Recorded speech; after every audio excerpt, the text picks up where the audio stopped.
in the number of active cases. However, since that time, we have seen an upsurge in the number of active cases, from a little over 900 to 1,924.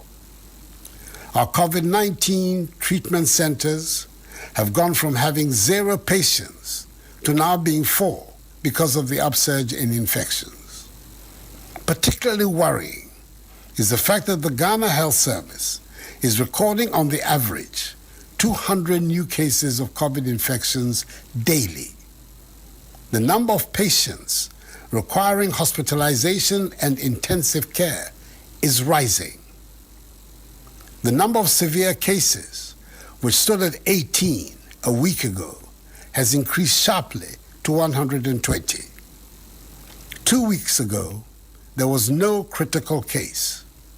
We now have 33 in our treatment facilities. Again, according to statistics from the Ghana Health Service, the considerable number of persons who are severely ill are surprisingly relatively youthful persons with no previous underlying health conditions. The number of confirmed deaths has increased sadly from 338 persons to 352 within the period. Recent genomic sequencing undertaken by our scientists have established that some arriving passengers tested positive for new variants of COVID-19. These passengers have all been isolated. Furthermore, work is ongoing to determine the presence and extent of spread of the new variants in the general population. Detailed investigations of the cases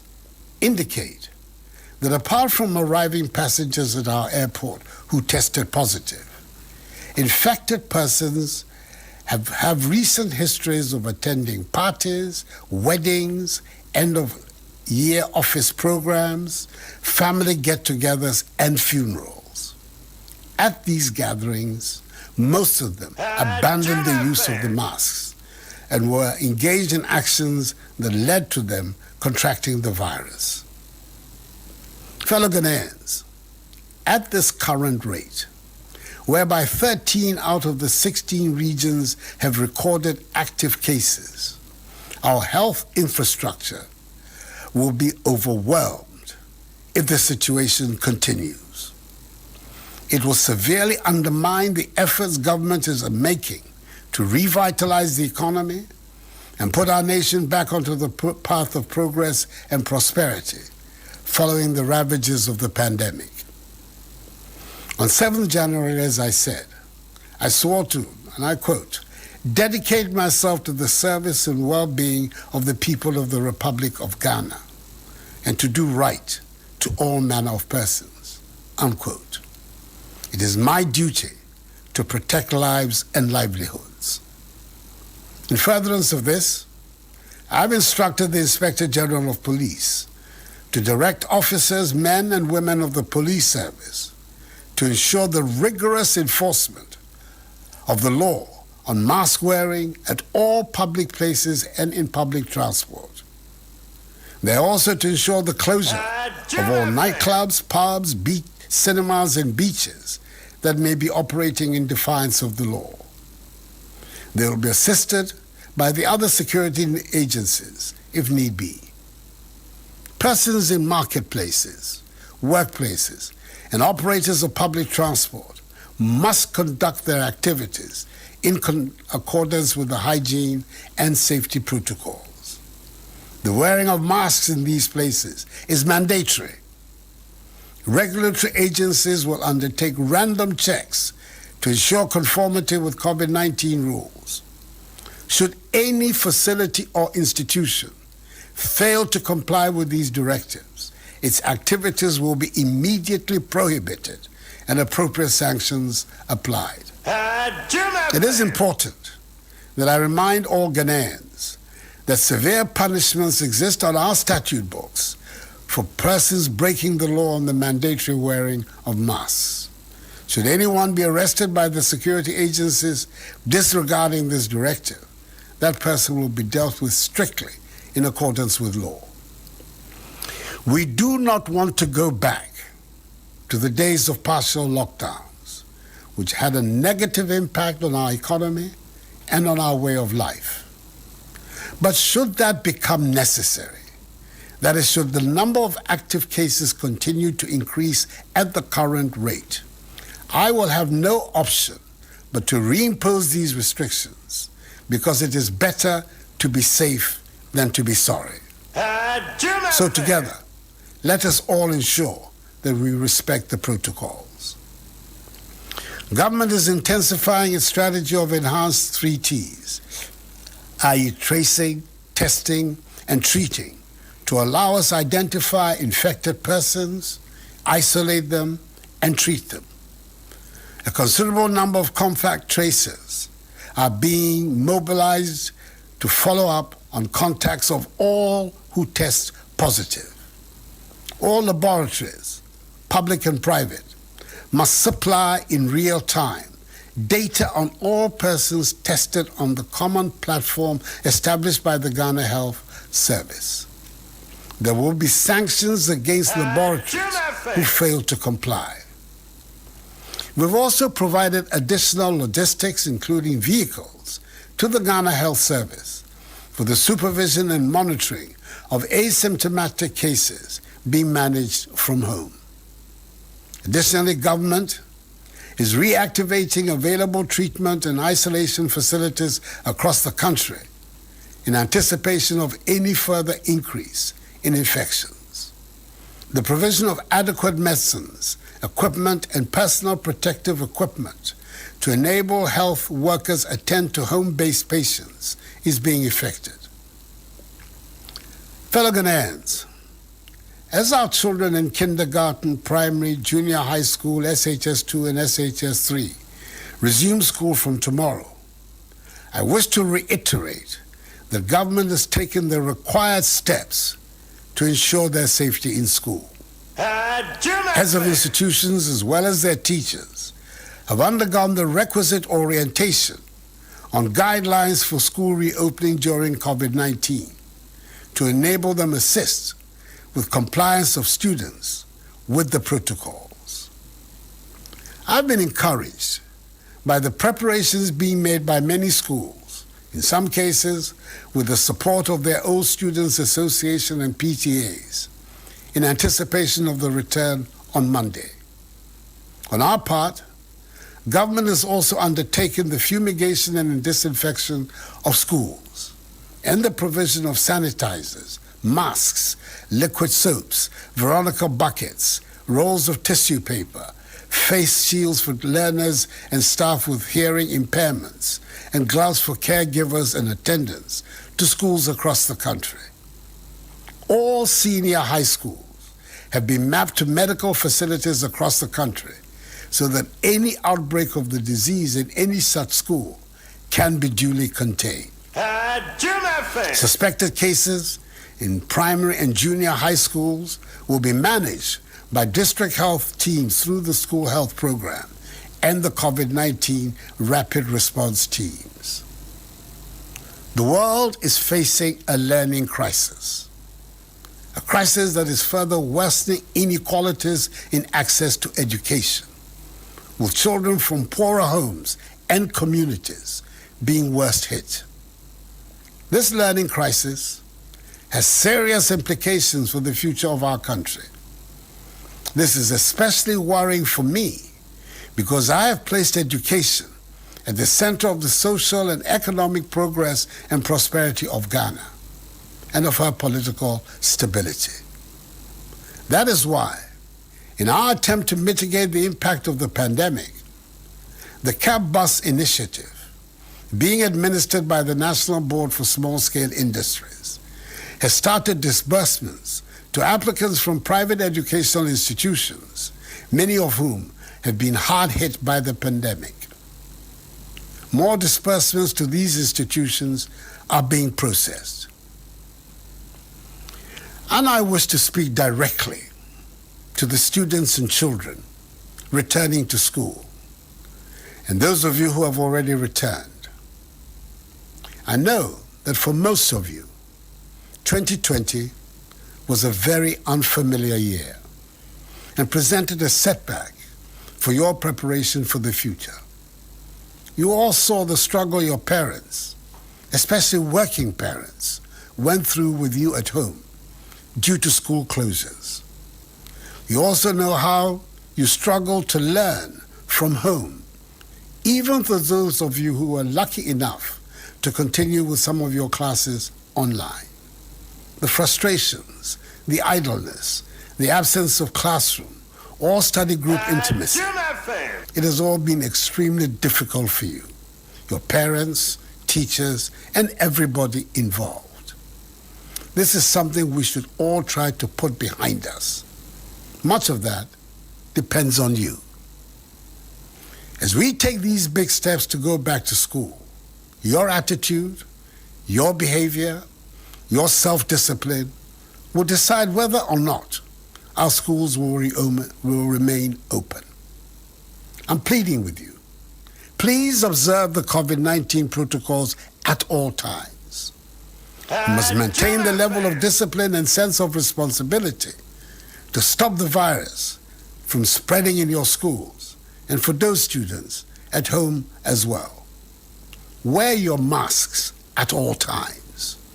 Wash and sanitize your hands regularly. Protect yourself. Protect each other. Protect your teachers. Protect your parents. But please, do not give me a reason to close down schools again. I pledge to do my best to keep your education going. I want you to assure me, your parents, your teachers, and society as a whole,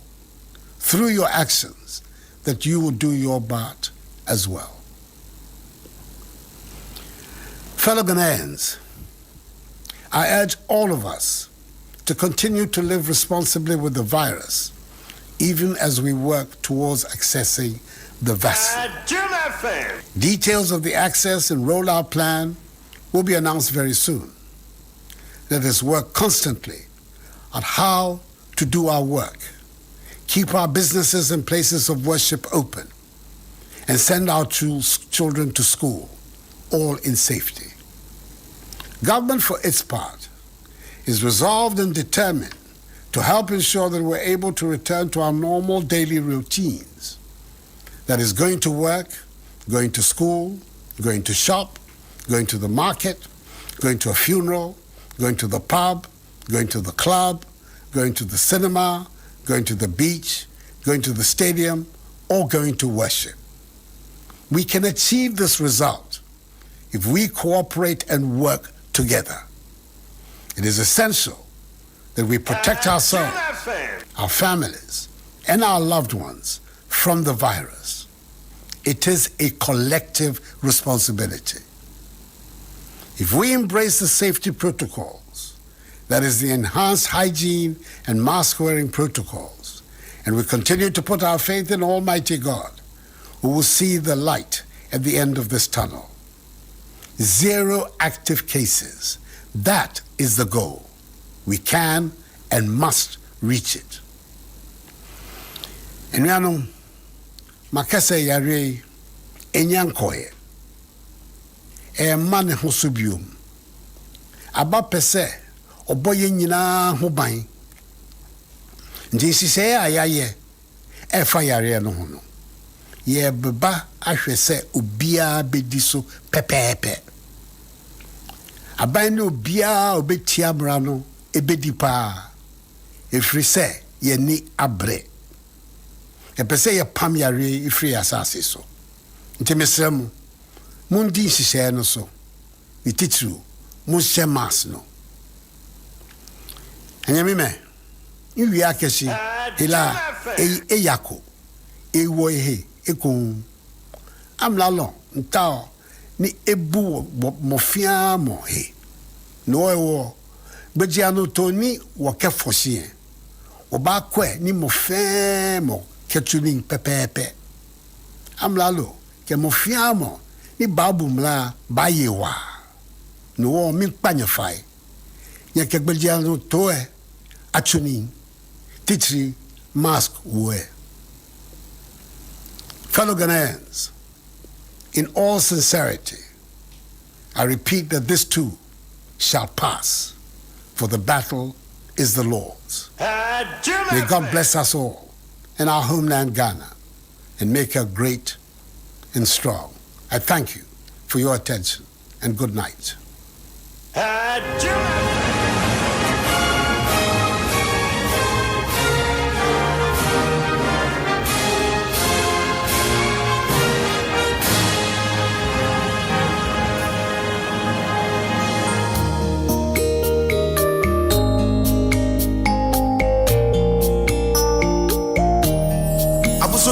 Kwantuo emu won sensen bebere emu yare emu amane huno ti afia man kwata maklo e Nyinsen Ne Awoɔ pere enu se onkasa nwie no na wanya wo na no anduro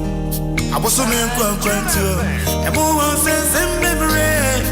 emu yare emu amane huno ti afia man kwata maklo Nyinsen Ne Awoɔ pere enu se onkasa nwie no na wanya wo na no enti kwasie danyo mrebia radio no na Adom FM Nyinsen Ne Awoɔ pere apono nwotwino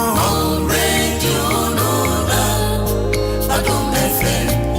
Nyinsen Ne Awoɔ pere 106.3 radio no na Adom FM Nyinsen Ne Awoɔ pere Yamamu nyina jo yamwakwa abado ba Adom 106.3 FM Nyinsen Ne Awoɔ ebre no aso na enema mpani akasama mera ho se wo a wo hwe no se wo hwe ne bia uhu se pani na sam na wo ka no ka free na koma mu ya agensemu kura fi se na wo twe mienu mu ni ena oba ye ene ye ebedi enkomo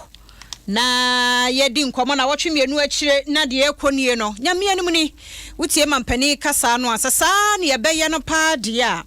ene ye wanhwa na de ebesie no ebenya asi efisese ye kono boko tu ye nyina yefo na se yesi entie de a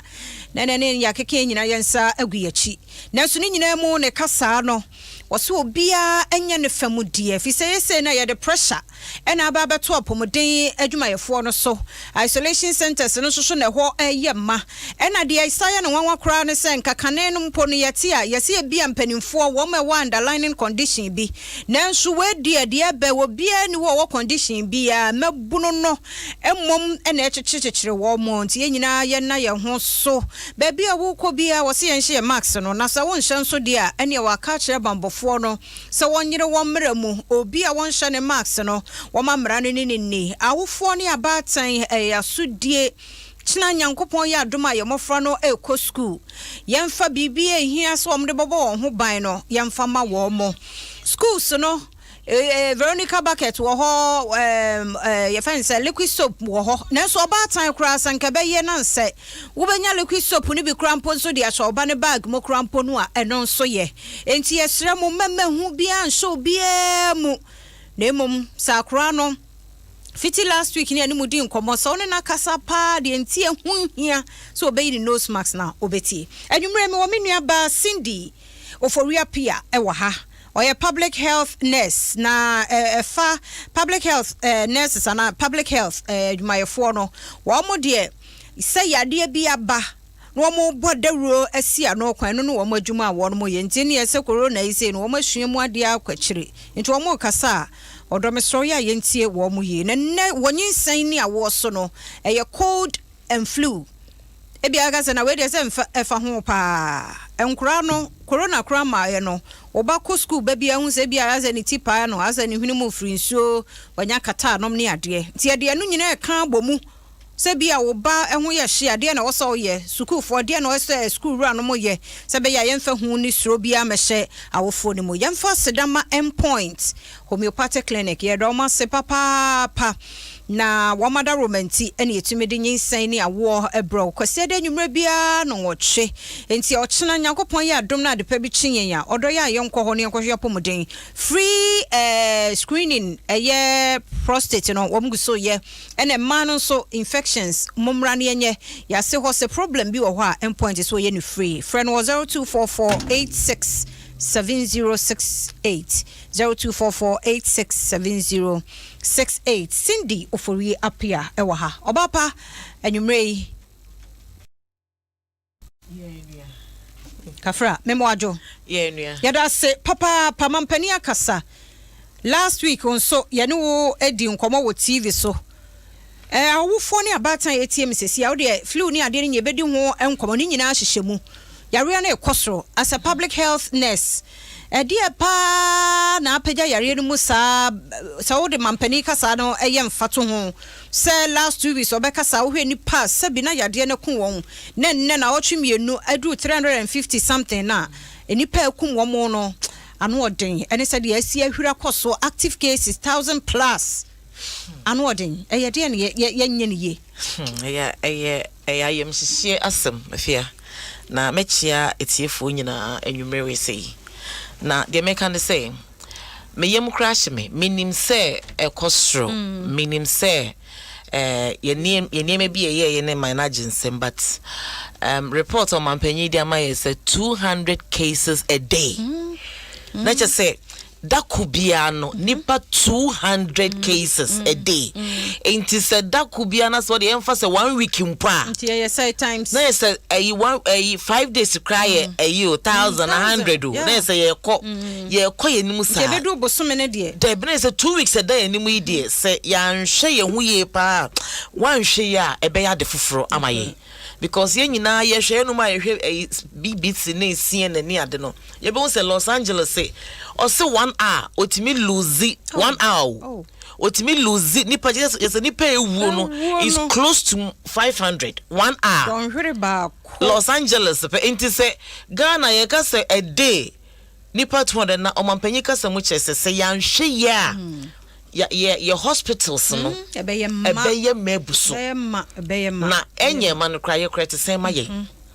enye man te say maye ayehu na de ba ko kan pese etiefo nyina fan shom kotodwom ne se de bia ye ka omo ka se ye yare bia echi nkokrafo a na omo manyini a ene mrewafo bia na omo bewu omampanyi kasa mu kire se we ye no underlying condition na je se omo a eba ne report eba kra kire se sankofo no mu ni yare bi se diabetes bi ni hypertension bi ni ade na kire se si ano emebunu no ene ya attack wo mu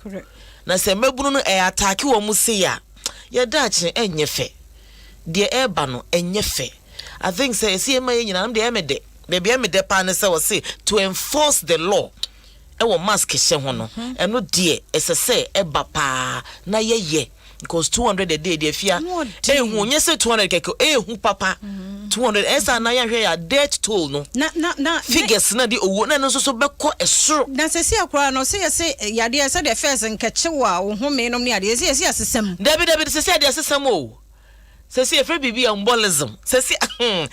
ano face na asesa wa fia enti se first na ya se ahohye na me bo wa bi na ase mintime hu mi ye papa bi ase be honam dododom bi dabi o se de obetimi anante akwa aba pepepepepe hwenya within a twinkle of an eye make us say twinkle of an eye person make us say within 30 minutes say eche obe hu an se nipa na wu na akwete sa say yare ahyehyɛ wo ho a oyi nanimu ana na ode wo kɔ enti amano aye hu papa amana aye hu kyerɛ sɛ sometimes they say wo manipa no hu ne kre no because we ka say mama mu mbo hu enwura ye mu but no kre de ba kopɛ amana ye hu because ye nyina we are all at risk. Because you see a free be blood clotting. A real one I say be clotted blood na embolism be not just say a whole lot of explanation. Trust me. E yehu. Ye nyina ye mo ye ho ban. Enye sa Ghana say they see boy abaso pa last year say ya dear. In fact Ghana, Africa, ye Africa Ghana number 1. even a real thing na kwa ne come a oma ya ade se yare yi oma bo mo ban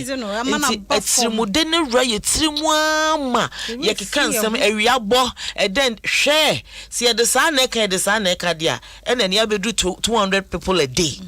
200 now we come put on my report you no more report ye name because of mampanyi kasa person say labs so cry nkofo koye de private ones nyina no mu create a platform bi aye wo hokrampo na fabra because you will be ma wanya bi but wankoye wa ba ya resabia wakofa ne kwanchen bi na waye e no no ankasa tini fi bi a wo treat ne ho enti no nka 200 ni wo na we yo mo a akodu aba ya resabia I think say asem na nya ye nyan because o mampanyi say ma hwe ya partial lockdown no ebeba na eba ye no amwanyuma bebre ye nyina ye nim e koma ede ye no mu bi ye nwuma egugu ye efia I think say good die no eba ye nusu too much na no kro kan ye say e na party na mikonya ye it's true e na ha na mikonya omunya ye bi so omusa na omukire dodo na nso nim ha omunya yare no na wo se wo hunu ye nyina ye kwa ye nim kama me se dodo na nim ha omunya yare no enti amana ya homete Inti I think say emrano anase fridge echine ko no mo begina emrana no amaye no enye ken na mremu because we will be pen ewo yankasa ye mokola ha say ebu kitamfia wo ni ye twa obi mfia pa because of mask I think say ye stop it trotro ni ye obi asifom you stop it taxi ni ye private company you stop it samran I think say this is the time because ye mano ebi mu fa trotro ne ko school ebi mba benante kwan ho akọ school nkolai obo ma ne mam ne papa ni kawo o benante na akọ nti akola na odini sika ekoto aduane wo kwan ho na fia sa akola no be mobo because bibia won from amu ne trotro na wo furu nyina no obi ansha akola we de ka che obi trotro say papa she wo mask o e be ka sa akola wo mpanyin sem wo ya akola bone etimi de ye me de pa se ye ma kan se mranimfo be gina kwan ho aye se adwuma na emmo ye ma no so ho ban e ma ye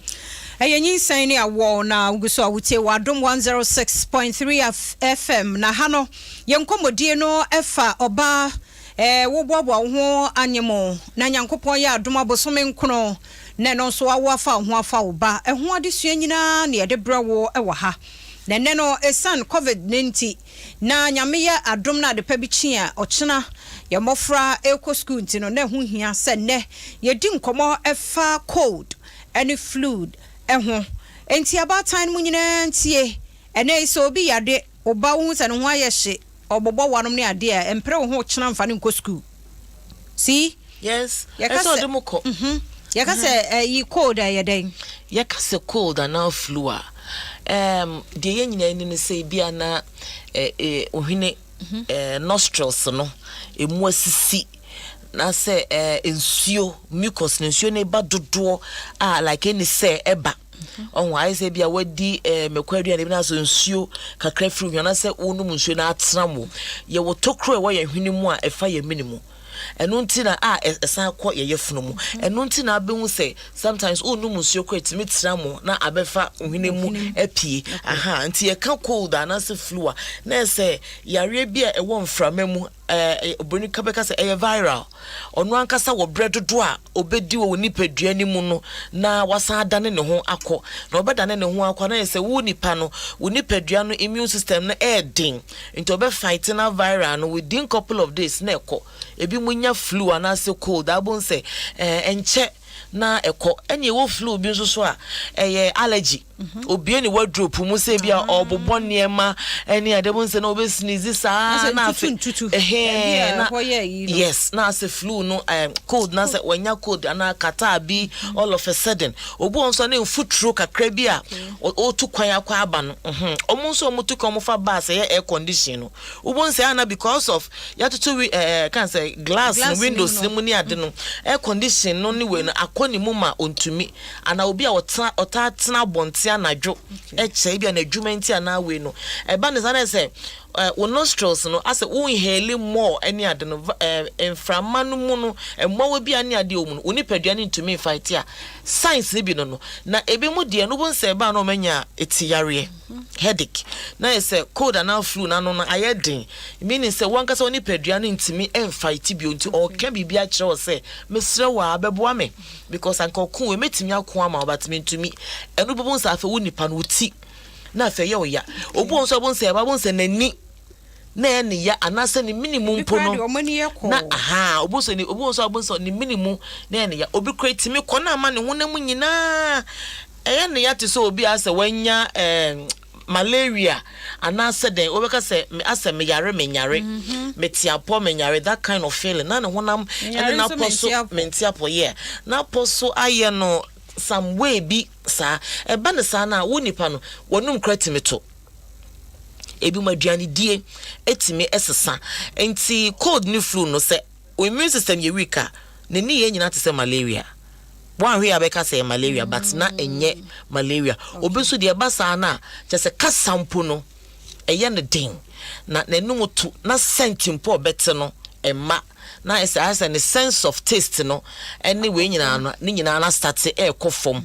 eba sa na ese wo nipa no immune system person chill say wa break it down and then you need help. And na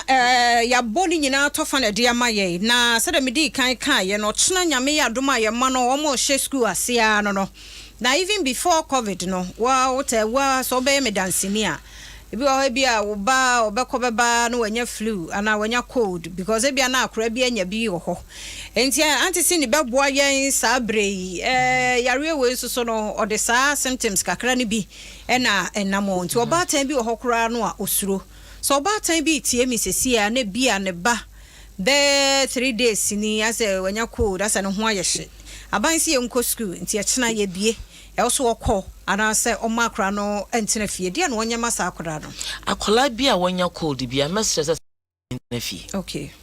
ye bi scotch nan ontena fie I said am kai say cold na viral it takes some couple of days na cycle na nkasa end into akola entena fie na o maame no and try so obemma no fruits na vitamin C bi se temperature bi a start say ma no hom ne so dia onfa no ko hospital na ye nhwe di nti a temperature a start be mu no me ma kwan say obatan a obenya cold na flu bi na ahohye nkitinkiti wanka so start ma parankitikiti bi ofenti opese wo ye wa ade nti no say me de no school eno die it's not acceptable fa no ko hospital and I say me enhwe no fie kakra na ma bia a week ntwam na the following week no wa ma abofra no start school ade ba ko no say enkola ne tifie no omo nhye mask even though omo hu say mpanyufo nyina ye kokrom ni ade a ye hye mask but omo mu tifie no omo nko baabi nto wo nhye mask agi say bia na okogya ne maame e wo mola na edwom baabi na he na bi obehye mask no mantem ho no kra okoto ade kra onhye mask onye used to it into this the situation whereby o mampanyi da beto dwase ko school share mask into oba be share mask from anopa 7 ana say bia no nwotwe anopa ebi obeyi a no kodidi obeyi a na bi obenum nsuo enkosi awia beye kan say dumienu ana say no miensa wohu enti sa mask hyenimo no enkola no are going to have a bit of challenge enkola no be start to more react every mask on ba be hye ho enti eba ne saa na wo se oba onya code saa de ne ba de be ya homete da bi because obi ahwe nsuo efri ne hwene ba 2 minutes obeyi why ko be infect ne ho ana bibi because mask na nim na ankasa no na collect any other bacteria bi amenu mienu yemfa yani enhu enkola na are going to go through a lot of stress because mask ne hye no menu mienu kranya easy mayen ye kasakwa na ye twe obi de ni behwe ane asan twe akata ye hwena no because enye easy to compare to nkola sei na mask ni bi besoso ama nkola ne pe ene de nyame no kwen obi de o kase na eyiba enti gigama ye chinchim ti abeda ne mouth mask adane mouth mask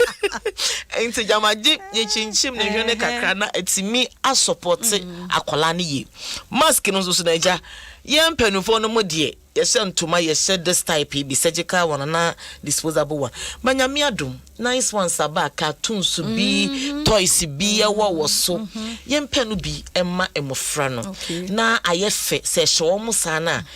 I don't want person be because ye can say it's nice, so it's beautiful. Especially sa lower primary for no, any KG for no. Montessori dear, I want to ask me the man me and young can ne a bear the cassia palma, some of frano. But lower primary for never sa KG 1, 2 to class 5 and 6 in the primary phone. They need it more. omo de at least ukasa ye ma omo ntiasie me fa cha wo so awofo omo tie me ma omo ntiasie de ntia ye sha mask wa ma akola na ntiasie a ye won kola bi krokodru school a wo shebi osimi shebi is the same thing no masesa o me change na ye wo awofo bi a na adwen be ne se me ma me ensa me man nine mugu school baako na that means say me Thomas 1 cedi de bia na say obe calculate o 4 cedi and then you free school but hey don't throw it away bring it fato ho afebe kaka give yours to your brother fa bro nuane de ne se no obi kwa betim de baako school ebesi china na ne refisa wan fa mask ne de ono oba ta ne de se no no na wayi o se ayi kwadwe bra be jeshe ne ko me pamocho we are not in normal times enti ye boaboa ye ho ye mboaboa ye ho ne saa de we nyina enya afia akodru school mu honom no afia na afia ye ba be ye bedru fia ne ye bu ye ba ade na wa mask na ye fi because ye ntimi ntofoforo ye sre mask ni po ye bibi na wo ba na wo hwese de ayi ne krampo discard to twene na pefoforo na sikasemu nti no we beka so ntontwene your mask bi shakwa asori kwasi adapewu ai because asori won nya hwe wan kasa obi ahun to ba penu ase yato wo de se obeyi mpa yempe sanitizer ye spray ni bi spray so ne fato se ne be ya emwo bi nkura wa animu ni eche ni mpa ebe den ebewu anopa na watamo ade ayeden ase ye be ma nkola no so ntoma na mema ye mma entoma na animu ntoma mfinfin ntoma de bi yesa na ye be ha ye mei because chemicals na want to many muno enkola ni be hwea wo oba timpo no wontimi nse ndu 1 hour na akola osuro teacher esate class teacher ka je hwe na obia enyi otwa nani a ne class fo nyina hye ne de ono pe ne nkoi ne mbabu no anan me ka nanim na o shade na ohome kalasi ekonimu enye enti se benya ye mpe de ye plain one no anasa adokodo anasa kaliko yipo no na ene ye hye na emma nkola na pomuden because just nkola omo asma no so no omo so how ebe picture yada anti Cindy say numre wo boa ye nti safei no wabeka ye nsa wo ba Facebook Adom 106.3 ayo ho said ye kwasi Samson ahomka echia ye no yada na se Ruth oben ye boa nso echia ye wo share live free ye ensa wam nyame show and a Pastor Mario nso echia ye ewo aha mo abodi kan abadada no yada mo se papa pantino de hia ne se mo be Swana Mashe Adom 106.3 FM or Facebook no tie yen so Adom 106.3 yedo bibia se midi de fia amankwa tamaklo ye endpoint homeopathic clinic adaroma ene yetumede Nyinsen Ne Awoɔ dwumadie ebro ene nkomo no eye cold and fluid and crano eco school no se boy ho ban mampani akasa wienti no enkomo no yede nyina efrafra mu saa na ya dot points ebia 2 weeks ni ya free board da rosa wo fon hyase na nkwada no ye nkire omo max ne hye o fie kra no nkwa ba bia de mane hye ne be 1 hour bi nefa monitor no 2 hours bi nefa monitor no sa wonya yi a enye hye enwumre kra ma no guso ameka sai wo betumi aye bibi wo betumi ne nkra na tena ho na ye di enkomo anti Cindy baba boa yen sa kwan ni nyina so na yahwe anti Cindy you know Max no de wo hwe a enyo bia ne benya sika to surgical ones ne bi die nanso wo hwe a say ni enyu so no emfa yenya surgical ni bi fra entoma de no a eye ana yenkɔ no ntoma nko ana kwan be ne yebefa so na ya hwe ni yi a wofo no de ne yenye enkra no so fam de no wo monye sebeye wa hye wakɔ waba na enkofa ho bia mafi yo adie ba ko ne se de wo hwa wo ho beso no se surgical one na se de omo ton 1 cedi no e na wo hwa wo ho beso a enya obatan bia metimi a hye wo kran se ka koto packet no anasa adaka no eno sa no de doso bebre wo mu enti bia beboa wo eno na de wacha ama emofra no enso se bia wo ho nso na bia entoma de no na wa mesese dako bia ye baako enti akola ne be ko school 5 days no se dako bia ye hye no entoma de ne baako na emom no kai se wo de foforo be san hye ne bag mu ene yo se eto 10 me na me ka me baako bia akola baako bia because baako kwa on say nya extra one hye ne bag mu saa na surgical de no so no wo de baako hye na wo de akɔ school saa fa baako hye ne bag na akɔ sa abofra wo ko school de pampers ana diaper bi ato ne bag mu eye best because when etimete penny kwa wo hye kra homa no tumi ete ye nim kofu bebre a omo na madam adana rural bank osia me be ya na ete ye enye the fault ampa ate enti ebe sese fa extra one ehyem ema no eye ntoma de no yensi mema ye mpaile ni nyina ngo se de nyama ye fia aya ye tai eye no because yare no wonframe mu eneba said your mom when ya bi so mom so munnim se ne ba ya omanya yare no sa na wo ba si obata na mesrewa we are not in normal times nti ye momode ne yensi sa entomade no na yen hata ewo a ya to so kama ya pakini nyina egu ho nti so obape na wayi na odeko with the surgical one no so no ene oba yenyini entontwene okay no amane foforo se bia ye ho na enso ene da wo kra bo ho be so because akola no mra no emu kasa ne touch no de be susom na otwe kosoro ai ase onu ko be ka cho sa ase onu akola ne be kiro sa ade no ase because o kasa no otwe koso na wo ye ne sei nti ese wo sesa na wo ma ne foforo mema ye interchange ne emfa panyimu de enkoma akola meka ne sa na mpese meka kusise enam se ne ma ye na enum nti no wo fa obi ade no ode ama obi enkola dos wo class ya jiatum social distancing ti eye de kwanya akwala baako one teacher ende ye nu ho sese e wo Ghana ye omampanyisi at least enkokra na nye be 20 to 30 in the class mask ya mikite ya medichi ebia na wo de no de wonya ya de ma wo bani mesese so ba time no meso be ma wo ba efia wo so de be ma wo ba but indicate on it okay betcha say me ba no ni die ni enti me aye frame Cindy Oforia PA me mask metimi atwe wo so COA na ise Cindy Oforia PA mask eni eheme na watregu animu ne sa won so atwe wo de sane be ya ye won kola bia aya na ye feedi wo mo teachers ne mo maduane atego teacher timi feeding kola ba miensa atego enti ya dan ya wo yi mask no ye nipa mfonso betimi aba arefi betimi aba mask yi nyina ye surgical this type afa teacher feedi we ni ade a otwene nsa na odo bi dia kwose medase enti yam pen tintin pen mistake nti no wo de just indicate it na ye hu se asomasi ne den ni ebi mu kra was stickers nkete a designer be a star e be a moon what made the tare ho na ache se me ban mask eni because they say a protocol na e ban che se ye ma wo for kwan pro so munra classroom ho wow ai ebi mu kra je nkola na say ye ma kwan administration ho kra no rules e ba say ye ma kwan po se administration gate ho na wo di abofra ni dura na se wo no wada ne ho enti teacher ne be hu sa no pa no ba na ade bi tare ne ha ma teachers no so nya we se ne be ya omo inkota interchange with their mask enye sapa ebe ha adwen the same thing with the entomade no o man ye enum enai miensa indicate ne hu sa adwo die ni kwa medie ni emfa ne se omu nyina aye memma enti mask no ni nyina because eso adwo class and eso kwa me class even post omu nyina wo one class a ebi ana break time no adwo anko washroom but amade ebi okoye ebi wonim de okofaye enti mesese ye indicate na nkwala na nkasa hu se meme mask say netie na bebia ne niam egu wo ne dem no ohun se ha na ne niam egu enti ye to no se me de ye 5 obi ade ye 5 ba ya anya ne sa ne ye be hye be ye na eka na we de eka na eka ne de abadada eka no aba asem na nya abadada to ye nyina enti ye nya bibi e be bo emofra no eho ban any sanitizer no so no ye be provide in fact mask in the year try you me say the scale of 1 to 10 make us say ye nam 2 ye ya ade a ye mask no ye ade mpo na 2 na 2 na eka sanitizer dey ye nyo aja to baby hand washing no oh Veronica bucket nko out me say bebresi wo ye me say the tissue no ko ebi ni ho na samna no kra ni ho sometimes one say Veronica bucket no but bowl and shoe ni begu no ko ebi ni ho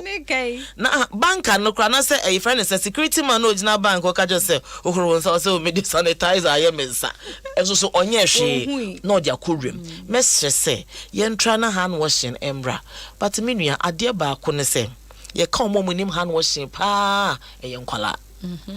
omo te hand washing se pa eye nkwala na se wo de wo akwala bi wo fe obi a wo tie mi hye de mi sa akwala ne se covid mu ye se de ne enye wo because the first thing ye hand washing na de me de no say wash under running water into schools no do na esuro say running water yes some mum provide man kwala ne maye So far as any running water, the uncle feel said they are not doing something right. Because TV so advert almost show a day in aye, wash your hands under running water. Okay. The schools are scared because of utility bills, a water bill, yebeboka. Trust me, you can't but I'm say carry the aba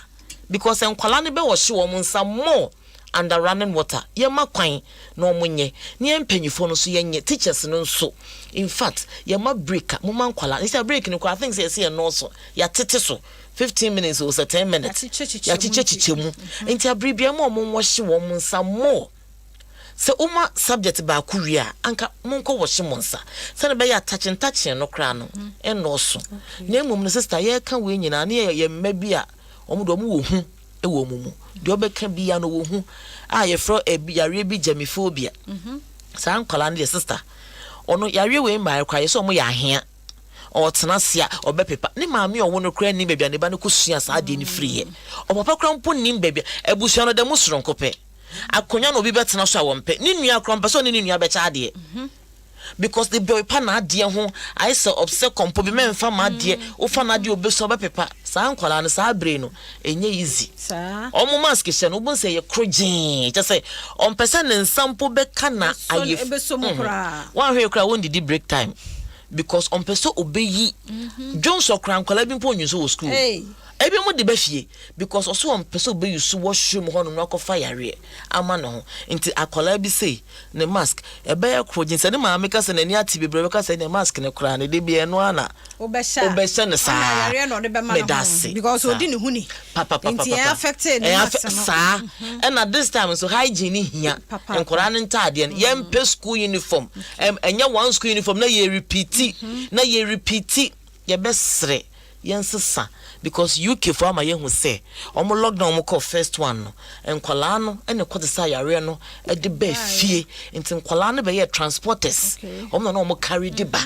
mo no de be sign penyufo wo fie nti yen tra na enkwala no omo ba uniforms no omo nsesa as well as mask no so emaye adofo yanchi ebebie phone lines no na onso bia wo nsamba kumienu bi na ma me Cindy ofori apia aboa yen na wayi ano ama ye hye no so say Nyinsen Ne Awoɔ na uguso a wutie no na said the point aka no free health screening ekoso ema prostate cancer ye emema na fe ema no ya wo mo ensamo no mo target ni pa be 500 intimesro be be sa wo cancer first 500 no ehun sabe ya wo prostate ye be check ya ma kwa ya nyo hwe na mom se ko ba se bi o mo check wie wo ma hunu bibie nkoye dia na ho na agina wanam na ye mo awo afi we nso ya ka dia to ho so obi bia wo tie Nyinsen Ne Awoɔ de na wo hwehwe nyame mu adom ye ba afi we obewo afa ho afa oba nti em point se bra na wonye o free screening na yenhwe ya se ho how be a ho no yenyi free ho ne ho enye yende no achi nso nyarwa bi te se wo ho ahun se wo widie no mo hyehyew o body no mo aye ne ma bi komsa niema nhyada nya gina wo so yie wo kwa achi wo he wo hu na mu twetwetwetwe pa mesra ya endpoint homeopathic clinic adaroma obeboa wo chronic disease bia no bra na endpoint mro friend was 0244867068 0244867068 anti Cindy ochena nyame ya adoma nkra no ekɔ school ade na wo ka kire enkwada no ade a me ka kire nkwala no se omunyi ehu bia emfiri wo mumu benim se enije ekakra wo mu so mu kohye wo nanfofo wo teachers wo mu hu wo ache eni ade but omunyi ehu bia emfiri wo mumu na emumu no protocols no aye dia tudwa no omu follow na omunni so na ade ba kun so ameka ne se teachers no so try as much as possible na omuntete ekuo te se tax force te se school prefect mu ni ade ne yenhye wo mu na se de police fo be ye wa abonten no omu so nye e school compound no so teachers no say na be ya on be hye emofra ni nyina na obiampo enkonko yi ne mask ento baby into the mesro mo so munyama ye na emom no ade ba kwa menua me hu ye last week a manage ho afia eye me departure say o mampanyi kasa 2 weeks ago no o ka say wa bie kwan omonko on the 15th na emom no school a woni infirmary na say woni school clinic no in fact anke be yanka de pebi but say wontimi mpebia ene na chesa yaresa be wo mpesua no so no try na nka ene wo mo enlink anwumre wasaka say nka obi obeye covid anase obi mpo ye be suspecting mpo no aya isolation ehun nya so be ba kasiem na emom no sa district ho na no pebi na minim ekuo bi a I was so impressed. Me call rounds last week. I'm like, hey, it's bibi sa wo like around and call for omo ni schools na infirmary ho no omo de professional and nurse for akogu ho no omo ye adwuma. Trust me, I was shocked. School run can say, Madam, yeah, take one year can say ya grow, but almost started some more, you know, I happy. But my question may be, sir, Dr. Penny and call for and say, I then almost say, almost check a temperature. Ye who say, do not quite my dear mo check it. Honkame basopa. Okitagante momita pa. Just a wood, Madam, Papa Bra, or yours a cop. Or the choice a cop. Now, Bomushino Kubsansa, what checking ya saying, not the chihuahua. Na woni ma ha ko na ye no bi no na akra wo musa se akra wo musa ono ode kire ode hwe wie no ode akire se hwe enti me hwa ede na ade kire me se se de ne be mahu sa de na ode akire me no ye no ma temperature na se sei me ko be obi ne hwe me so de bia 36 na hwan na po 36 wa se de ode akire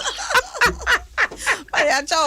chokra. Me say obi timi ye was 31 and I'm saying patcho pese me hwe ode che oyewe no se ko and I'm saying patcho onya asen was 31. Me say, hey, if I search as madam, me say, and I'm saying, Debbie, so I check you. Oh, yeah, quite an 33 point. I'm saying, Bema, are they? There's a major hammer now. I finish some madam Wedi, a chenny pan, and son Nipan Ebeka, sir. Ain't see what happened with these people? They say, oh, my professional nurses. I'm a school no mo me and say yen check keke wo yes sign check wo pozometer because yen him say wakoma na ebo no ene say de wo se home no enye temperature pe na high you e see a check I'm like wow apart from enokra no also observe akola na obi ra class no okay into check wo na say wo form and na e wo sora na ye hwe na you okay na akọ class back or some follow to monitor to see and I'm say this is beautiful but if say me ho say minya yanka yenye ni say because for the teacher watch that their collabia start here we teacher ne be asem hey teacher no kwane yem be sese no because on your professional ntina me ba cold and flu yi so say so be o school o free ko hwe nya no ba o ko school na bi a wakonya teacher for ahokeka enye sei wa omo free parents na wo ba na wa ate agu no so no be fa no ana dai na we ka kire teacher for wo bra wo mbe hu se bi akora bi hu mfa no because nyo obi a no hu mfa no bi a na che say covid man se so de on hwa bi bi e be obi a ye say covid na say efia yi so ka ne sample de na say we ka so de ache school no we put obe ka say me ba no nyare obe re school ni mu no abe fa sa yare we say e ba sa na say infirmary bi ani ho ana say school clinic bi ani wona say abeto wo say teacher no wona so a mesre say abofra no ye yi no e free nkola aka ne mu na anye ba bia wo teacher wo te no o ma kwa ne betena ne mu na wa ben wo because arrangement e bi o wo akira twene ben o wani mu so amane men na yen try say be pe warm water kakra say ne school mo no mo wo ayi ensuo de de say warm water dispenser yi bia wa pe warm water kakra nam de ama no ne yen check temperature no na yen hwe because ebu hono ma mask no se na was starting inhaler or reacting but some more infirmary no so hana se school clinic na is the best to say obe free schoolness obe picking free classroom ho e de ne ko ho na ya to yebo ahwe no ye hwani hu se ne ho hyibi eba ana se hyibi emba ba je se running nose na eba ne ade a ye try say ma tissue especially as tissue nkito omoton one CD say obata bia pocket one obata bia fa bi man ba nko school free chine ko because man nko hye niema hankies sa brenya hanky yusu e tissue yusu te se epema wo mo ene yesre mo nyese ye kan say bedu chanfe wo pe bi atokura da sa de ndo mo nyai 5 CD ne 10 sa de no mo nyai kra o mo nyai sa de ne maye sa de mask ba ya na mo bon he on say koye be bon kofo so mo nyai sa be bi de any ade emunya isa ade ba konse say me I don't approve face shield for school okay me approve it for that because se face shield we sha enye teacher na nka ogina animo kira de no on na nka onhye face shield no na enya mofra na omote honom no na ehye face shield. I don't approve that. Ubeka sa ada na maame no so approve face shield no ubon se top no ekwan ededa top no. Okay. What you say? Ubonsa asie ni say na ekwan da ho nyina no. Enkola kasa ni ade it doesn't help. Se won kwa na wogina ho ekasa. Enti teacher there I can recommend for teacher se wono no wate ne ho ejina class na nim obetimi ayeden ahye. Na enye enkola na wo se face shield ayama break bi a ohun na danfo bi a cha obeyi kra ma no se kwata gihye bi. Aja usugina ye guy kakra owi awaje. I don't recommend it. Okay. Name me recommend this say mask no rather should be there. Na you explaining share and kwala no ema me. Na me name say me no ema me kwanyanka. Me the number omo hia mo for health for schools no. Oh okay. Yeah the number but you can come do mo frɛ sa number no. Okay. Yeah the number me college no so emra bi. Na ochena Nyankopɔn yɛ admo de be kyɛ ye. Kia ne kia wo say your mofra no so omutumi ekɔ school. Say the mampani kasa no kan ye ne say ono na ban na ni so ade hunu nyina na eye nwoma sua eno nti ene free SHS nom ya wo pese wo ma education no eye akono enso ena yade we aba bebomu nti no ono kra no enya ne de se botaye sinani so no enne san yare ni nti school se ntumi nkɔ se de na etie nti de wo sre ye nyina ne se ye marks ne de ye nhye ene ma yade boy ye ho ban fi yare no ye nyina ye nye ne sa me phone line C 0302 216561 0302216561 na onso frɛ braso na yenkomodie bia na wo question ba kumienu bi na yentie last week Dr. Hilda Boy ba ha say ka sembi na yemede se de nkebeye pa ni se no classes no eni kwa se ebia kanti time and say break time se bia ye wo class 1B or see wo class 1A Class 1A for kodidia yenhunu se omonko a na apie like omonko a obi mfiri obi demo enko obi demo sabeya se bia bibi kopie wo obi demo a yenhunu se ye classroom we monko a na wo ye beto asomanya first call wa homa no so odo me mojodo ba Nyinsen Ne Awoɔ so mande me mojodo ba Nyinsen Ne Awoɔ so online ni mu nya kra nkafo ye biem aha Good evening. Major so mame now free ne Ekuya papa bi yentie we me ba so ka tell me in charge me say me na iku na me prefer say like nkola no mo fi school ban so a so mo nya rad dynamo na say kitchen bi cry yi omunya mana direct yen for mo nko washroom no mo ndare and now school atare no so the fee school men so me yen wash and stand na dey achiso me so me da se Ekuya papa bi enti ofofro nso aba odo me mo ajodo ba Nyinsen Ne Awoɔ so that's all me just say kasa me da se yentie o yo that's all the ton Mr. Nobody me kebi kroboduma se ameda wa se enne wo a wo hwe o mampanyin bia no wan kasa no say ye wo papa na say wo ye bota wo pa na say wo na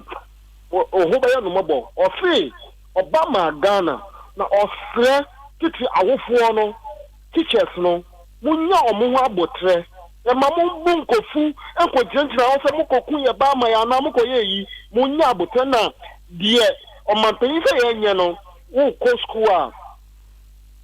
first mass no se ye mienu a fama no fa nhye bag na wa ma oba no wo ni afa do dia ko school mu wo no enyi nyina na teachers no ebehu midamase yenso ya da se papa enti ofofro nso so odo me mo ajodo ba Nyinsen Ne Awoɔ so medase ya da se papa na free here nyumre but so that teacher ni samakase oh yo dada teacher yentie we yo medase ede mema fa kwanya so na ma wa fichapa na mema wa monso media udi ade boy Nyinsen Ne Awoɔ ye share topic ya odi tuje ya ye be school enkola ni bi ene broadcast me say my first day at school enti sadam no be fadamfo ebi so ewo mu dada ye be fre awofo no ye se obi be bu mo agya wonan de nka wa agya wonan anka ye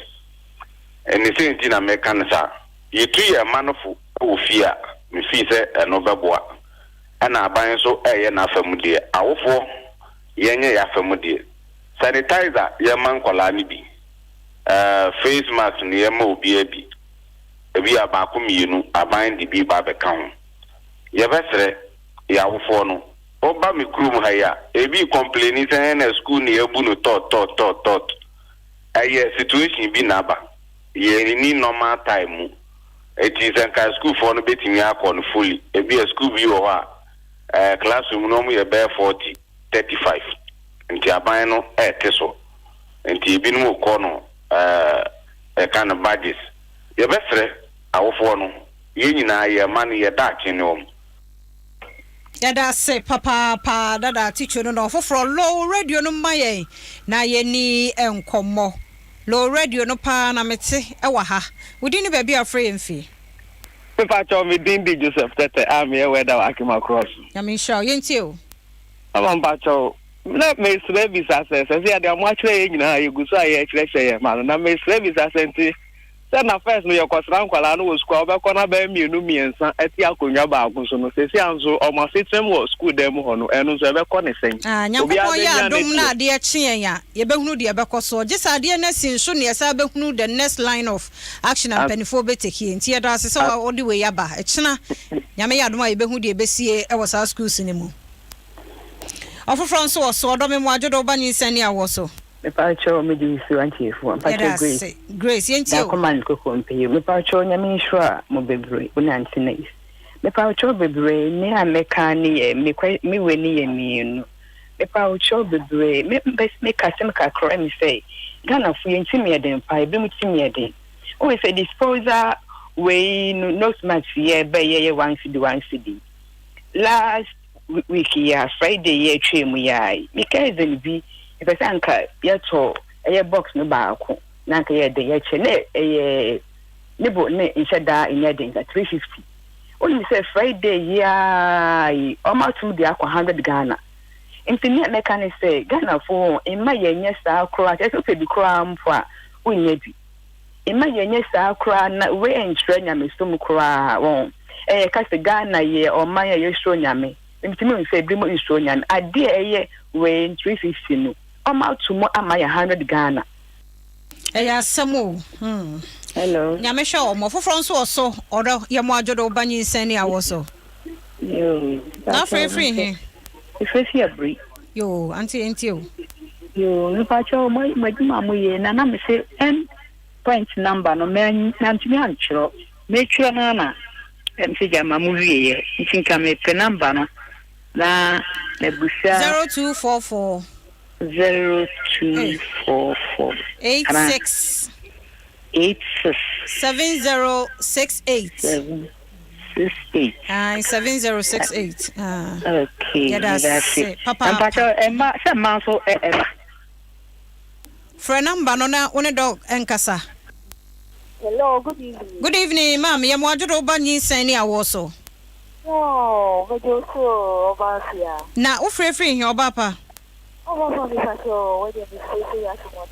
Yo ya ma one so kakra na o voice no wachire yenti o yo ipa chewo oni ntenya ye ma mi ya no ma oni be box e to anonia o ye sisi mu ne to na ade ni sisi mu ne na ye 20 Ghana oni se Friday ya e to 25 ade Ghana ho ye no ni saita kama lost time pa ye no be sia se nya de omo che ye no enti e pa cho omo ma obia ntimi to na mo ye ho pan na twe ya ka sa be ka se e na pan yo de re wo mo to bia ade no wa wo to no nta so ka tra wo be nya no me no an so won na pe nti se sia e pa cho me how ba upon this yes, I am what destination I use to be in. And yes, I am a person of a yet too. About a little short, that's all. What they are for more than our point to manage a year. The soul finds me more column. Who why you put promo and no? You tell money for Pina and philosophy to us. Hey, some. That's papa, my dear. Offer France also. Ora me mojo emra honorable ye mojo enya tene Nyame adom yentie o Pacho mazu demongo kanyo de na buwan shon papa yejuma pori mas ma bakwa peda nduza doctor nyinde cha ushe nose mask na ni koda urun tumi na betimi na honorable unhye bi da ko debi enti won ko ba bia wo fie Yobi. Na me se won hye. Ko debi mi hye. Honorable kan o spread ya de hu o kan ho. Honorable menya sa yesra wai ya hye. Hello. Yes, odo me mo adwo ba Nyinsen Ne Awoɔ so. Medase papa na free he. Pacho me free tama. Tema yo yentie o. Pacho ma kwala 4 years. O KG 2. Na onya holding heart I akwa treat amano nti nose mask ya mami sro pa na doctor fo ni nkomo mama na senso wa ha ono so mebusa na ono so aboa ba sabre no by na wasanka wo ne adoctor fo adi nkomo afa ho so wo omaye ni surgery no Matias ye ba me kire se wo dwene se wo be ko school ni nose mask hye no ho meboa aha nti eno na make se by na wasanka wo ne doctors na kasa no ma tufo ahwe de obey ba ni nyina mo nye late mama nurse wa ho no so be tufo ba hye no so se wo ne adoctor fo nso wa akire be di nkomo biem so atiase medase papa yemfa last 2 callers odo me mo adwo ba Nyinsen Ne Awoɔ so. Hello, you're from Margaret, me kasa free Kotoko. Edase papa yenti odo. Me pa chana mpese me bisa se na omose enkwala number ko school 8 normal point 12 area eye aban kwa dia na se private phone so kan. Na mpacho we no te wo he. Area mo kwa aban school no na awofo bi di hu komo. Enti wo ma no private ana. Me ma no private. Ene ebusa ho no nso e. On se no obia hwekwan obefa so obebo ne nkrofo ho ban. Nti wo te ne sa na nka wa fast ebusa o money school mo so arrangement hu. Okay, na nyame adom ochina me de omo kwa. Na me ba boy no all 5 years na penyin no was 7 years. Na nose mask no omo ntimi show. Adentia. Yeah, me de show ma. Ya kwa sarika na me de show ma. Ube wan so mo yi kita. Ma try so mbetimi ahye omo ntimi nche ente no sa no ye be de. Because me say mi suro. Se me di bi sha akwala ne bag ma. Ana me di bi sha ne ho na wodu school ma. Obe yi dia agora sana ebia. Oya na adwu so obefia. Ebia oba na nhye na mebisa ne nti na ode be hye. Onye sa.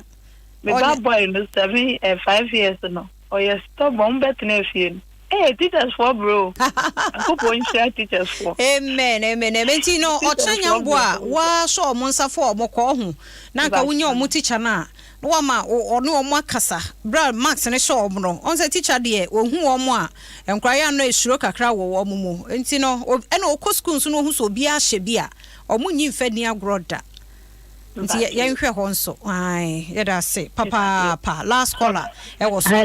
Me mo ajodo ba Nyinsen Ne Awoɔ so. Madam Asi. Yes, yeah, that's it. Now free here, you may. Me free soon. Yo, mean you. Nyinsen Ne Awoɔ back to honestly 6 years. Honestly, nose mask and all this and all that show, but I can know asthmatic patient. I can crap was it on to me whom me. And tell us anything. Yes, some Martin. Ain't you know? They are touching me, no man, media mess. Na monso ma dia to jama so hum overhead na se wono eno enka mu program but mbesa me de to mo ho na nkora na fa ko school ye mpanyifo okora ka ase ne kukum ye saa ya ko report to a police for ne se o mbeba be hwe wansem aka o mmehwe wansem nka e kire nyame ya adom so o mu bi school o mu kotwam ewo overhead na se sum ka akora gunkum mpanyifo ne saa ya ko report to police for no o mu so o mu sha Eto mbeka ho asem aka mo hwe ho asem nkanti asem na haye. Kafra. Na me de we ye be shada from na afi ye no wadi nkomo ate nyame hira papa. Nti eno mo nka ye ne yen college no awie ewa ya tie for papa bi frɛ ne de fa no ne hyehyɛ no ne saa nneɛma no yenyina ya adwene ba ko so man ne abusua nena meka ye no so obi a wo hwɛ mampani kasa bia no utimu sɛ de bia wo ba wo kasa de na de na nimu no utimu sɛ eye ne ya awerɛho ohun sɛ ye ne famu de na so ye wo nkyɛn no ye nye ye de mfa moa na wotwe mienu po ne abedi nkomo ahyɛ ye nkran sɛ ye nhyɛ max no afekwa ne kwa ye gya kora na enipa firi mu na cases ne kosoro na nye sabi mmerewa na nkokora emebunu no nti nanimu nkoyi se ne kasam yawo ewo ne kasam na yes but wakasa but ene kasa no wodu be bia wo se me pese me ne nkwala na omu kosku ne kasa direct ama I said opinion ne ma ana ne nana no mo kasa that's the direct that was how I was feeling it nya obia ba ko say ya oni e be di komo pa ne kasa na nim ne dimi na pa no wo de ye kan bo akire kohwe nanim na hwe say ya boa by last caller you can say me ne by asthmatic patient 6 years no so sha onu kware ya wo hye no hye kakra na oso ntumi home see yemfa no nya point of contact mankura kanyina na omo condition bi sa say na ombetimi handle wo mo ho in this case enkwala omo wo asthma to say the ye caller kan ade ese school ni ho because school bia no fele form ya na ehu medical condition wo enkwala na omo wo no yes intin kwala omo wo asthma the best is teacher no so yi ni free even though a social distance near practice or classroom but so yi ni be animu say na be ya is the front row say na be obeben animu it's na o hye na mask no be ko otimi eyi e kakransa but when it comes to be as 15 minutes break bi ni e dey ma wo mo no die there be ehu hia so be yi no be we anim ho no but say class obia hye ne mask na teacher nso hye ne mask na so hye ne face shield sa abofra no has from be windows no then from FM that child has a right at that moment so be ni die ne kakra because ono ne ye beka so oye special child ama watimi ahome kakra ansa na watumi ayeden asan ahye anase so obi ama ne nsa so no kasa na bi ne so obi ni dia onhye but not break time no obi ayi ni dia obi did na obi yi in the rough of the be but in the class on man metina no and on use air condition or classrooms ni ade no is good but this is not the right time for us we are not in normal times into be yan can be windows no any apron from right now na baby omo mbenya pa ye sa schools na wo in yasini class ni ade na here your bot is Cindy LA primary hands I won't say almost say the doors and windows na tiem this is the time I be na enframa ventilation papa emra kola ba ku bin so de by ne ba ya no holding heart ye was holding heart no sa eno no mestre say holding heart no say de ye treat special child equally onu say treating no special sa ehia ehu hia say ye be kana fra won a waka no emu sa no enti eduru be na say oyi mask na say oyi immediately na onye okay and na say ye hwera na ye say ni agro bebre no extra curricular activities bia ni ade aha uko didi wi aba class ya pon obi a say that doctor Dr. Boy King is good say class 1 for na ekwa 1A for na ekwa 1A 1B sa na ese ekọ ne mbeta eboa obi anko obi class nkwaji obi aye so unua kra no wo another class aye nko eno kra ye hia no kra na aye sa ba na meka se enkola no sister menye osemaye enko osimi free ho be what you say even secondary school for kra no teacher try no ma you mask no o free board no dan na nipe no obi a hye ne mask enti wa will suggest ne say I no person mu ene ye wonkola bia o mu teachers pa abri bia person teacher fa no ana teacher obey teacher no so teacher mu eno ne ya kire mo so mo sa ha again no sa said the ma obi kiss a odo nsa ka wano a na wa blow on from mu no otimi yes to show say me do me ne wonya akaba ya wi ni nti na ye ntumi embe omo fro bus akọ school no esse teacher crawl bus make sure so obi a hye mask and na sa de be buba pisu bebre na ye gubas mu me say school bus me say enkola be kasasa wo bus mu ama che say ese edum radio mpo bus ni there be we are not in normal times ese se obi a hye ne mask na se de ese so mu gubas mu bebre no ye ntete so and ese bus ne be call 5 times kra na enkola no apomudin ti no esa say ye no saa na emboa enye saa mpa ade a bus ni mu kra no yenwie na obi mask ayewe ade ba kon say school honom no nso no ebi mu mask betete no mo gija to form any ade there be okay they say school ni make sure say always compound any tidy ye won kola bi a ohun say mask da form kra no ofa abre enye ne de ebi mu ye that form no are you good Samaritan or peja de akola akola bi so wono mo be fa no obi sa who is for who is for who no the sa kusum no tiare in teachers no try say bibi de da compound no say ye mask ne ade a ye nhwe e na mema ye man kola no ntina school ho nche yes is a 2 a befa wo ba 2 2:30 3 a befa wo ba yetimi jam mana sister no obi a befa ne ba afi wan kasa wo sifru kam ana wo pacho sorry the bia all the sorry sana befa nkole se sia de bi because ade say school no ye say enkola no befa mo pe pa nkonya no so ne bibia with antiseptic okay cleaners na wo school mo honom no ye fa nkola no e free school honom a omunye thorough cleaning e won konwa no so table washroom ni ade even Veronica bucket ne nsa no kra na ye biebie no omon pepa ne antiseptic bibia kama se na be ya the next day nkwala ne mra na e ho na ye san krojin na o masa baba be yisu entini se ma nkwala ne tena honom eche obi ankofa ne ma na ade ba ko no sister nkwala ne na cartoons na ye omo hwe cartoons na and then nkwala no kra TV na omo any they are fighting with the TV stations why are you repeating this cartoon why are you repeating because omo hwe ni nyina si enti ye sa abre no mo hia na se na be betimi a build immune system any fruit no ye ma mo fruit obata bi ka chem se me de me ba no mpe fruit and my question was now fruit no udi so udi an obedi enti wana na nyina si esua di na wotwe biara no obata benya wo na oba no mpu yes is the best steaming inhalation every weekend munye steaming inhalation what did they steaming omo the hot water na munye nim tree bi e di gu nsuo mu na mo hiti ebi mu di gu glass na omo hwehwea there be no nye no bia there be the whole body no na ekuba no yentime nya na ordinary water na warm water tree ni e wo ho enia isisi eye kwa ho bebi akese ni ntwe ye nyina keke entupe bi na mapu eni enkwala no semienu o semienson ni ehwem se ni ehu corona no gu efrem na ko ade hit ya mompa enti ustimi wo ye healing I can say heat stimulation na eboa but so benya na 3 days and 2 days obata bi on manwumre bia oye because oye exposed to chrome